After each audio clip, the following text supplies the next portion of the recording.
In an emergency, life or death decisions must be made instantly, often without enough information or equipment or help. And the memories of those moments become indelibly etched. I'm William Shatner. Tonight, true stories of people in danger and the men, women, and children who come to their aid on Rescue 911. We begin in a residential neighborhood of Washington, D.C. Much of the footage you'll see was taped early on the morning of August 30th, 1988, as tragic events unfolded. Events that local fire department rescue workers still cannot forget. It's still just like it was yesterday, like it's been embedded in concrete in your brain. Exact words I don't remember. I believe it was said, "Scotty, this one's not gonna make it." Fire department help you? Please, fire department, it's an emergency. What's on fire? A house, and children are in the house.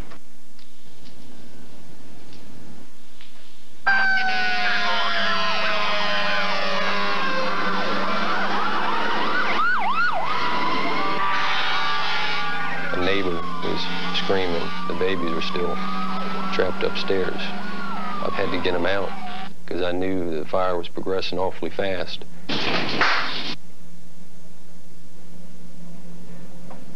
Maybe I was thinking also of my own two kids. As I was making my way up the steps, the heat was getting pretty hot. You know, there was no visibility. Went to my right, found one room. In the room I found some stuffed animals. So I figured that was the room that they were in, but was unable to find anybody. The heat was getting worse, so I knew I had to scramble and hurry up and try to find these kids before it got too hot.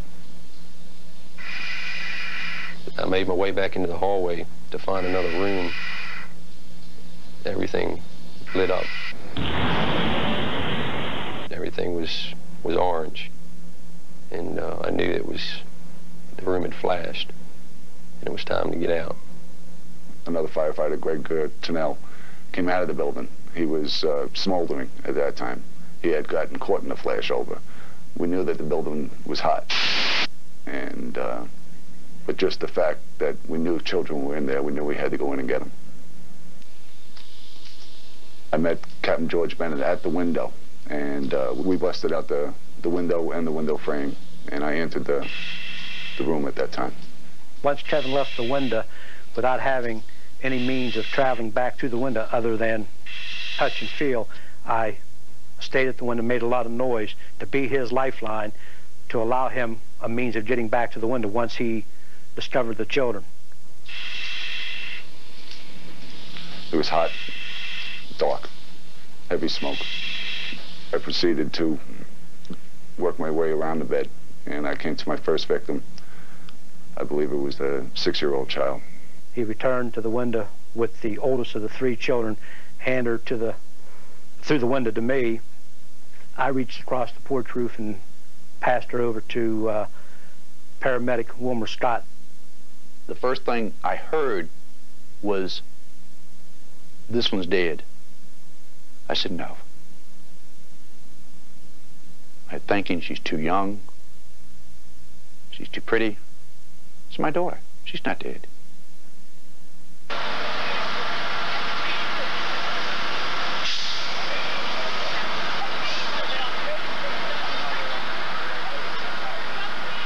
She was non-responsive, non-breathing. I knew right then and there we could not leave. We had to start right there. I started talking to her, telling her, "Please come back, stay with us, we can make it." Entered back into the bedroom, and again worked my way around the bed, found the 2-year-old child. I took the second child. He appeared lifeless. Your hope for the child is pretty slim. It was a frightening experience for anybody. You can read all the books you want, you know, and practice all you want, but until you actually do it, you have no idea whatsoever what it's really like.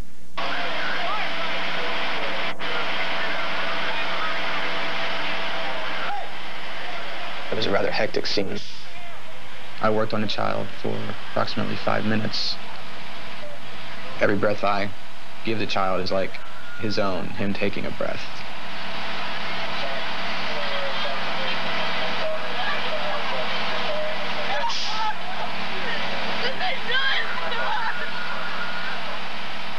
The 2-year-old boy began breathing. He still wasn't breathing adequately, so he still needed assistance. But it was a very good feeling, you know, to see him take a breath like that. The 6-year-old girl was not moved from the porch roof until she had begun to breathe. When she finally took that one breath, that's all I needed. I said, I've got this one. And I can't describe the feeling. It's a feeling that you have to experience to know what I'm talking about. That was my child.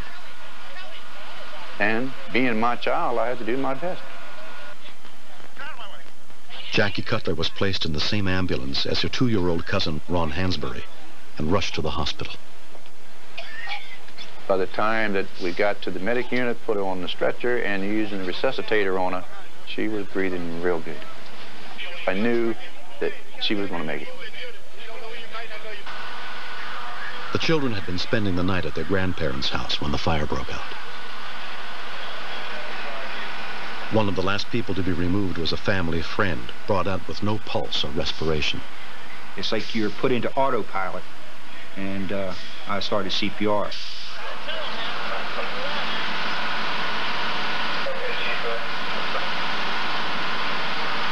It's something that, you know, at the spur of the moment, you don't stop to think, you just jump in and do it.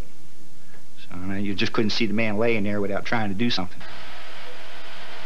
Though a heartbeat and respiration were restored, 2 days later, a 20-year-old youth died at the hospital of injuries related to the fire.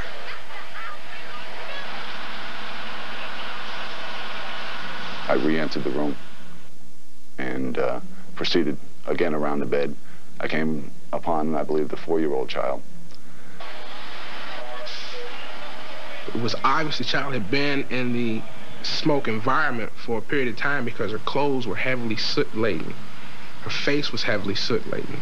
I could tell immediately that she was not breathing, and shortly thereafter I determined she didn't have a pulse either. We immediately began CPR.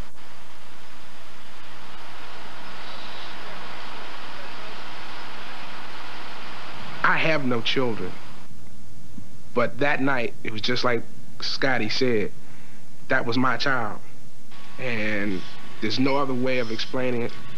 When you're there and you do what we do, it becomes your child. We were determined that we were going to do everything we could to help this child.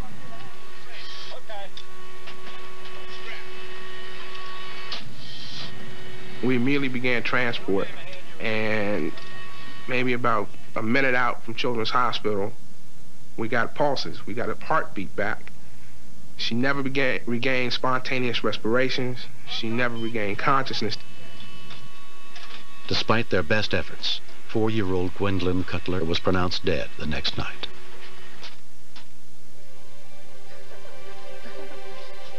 More than a year after the fire, Curtis and Joyce Cutler are grateful that their oldest daughter, Jackie, was saved. And they've begun to accept the loss of her younger sister, Gwendolyn. The Lord had to make a decision with Gwendolyn. We put our faith in God, and we accepted his answer with our daughter. I've lived 37 years.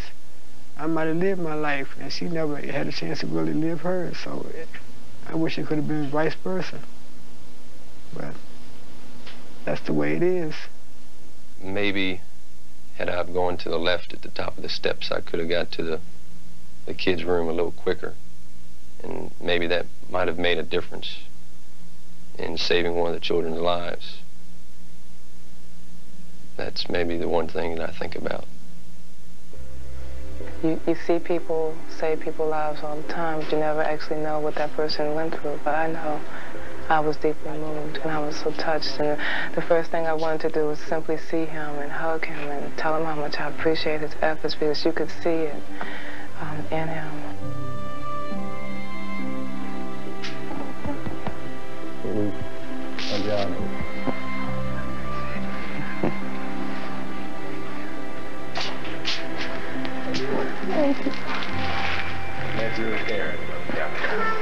I remember. That was my child. I kept hearing that over and over. Thank you. Thank you. You're welcome.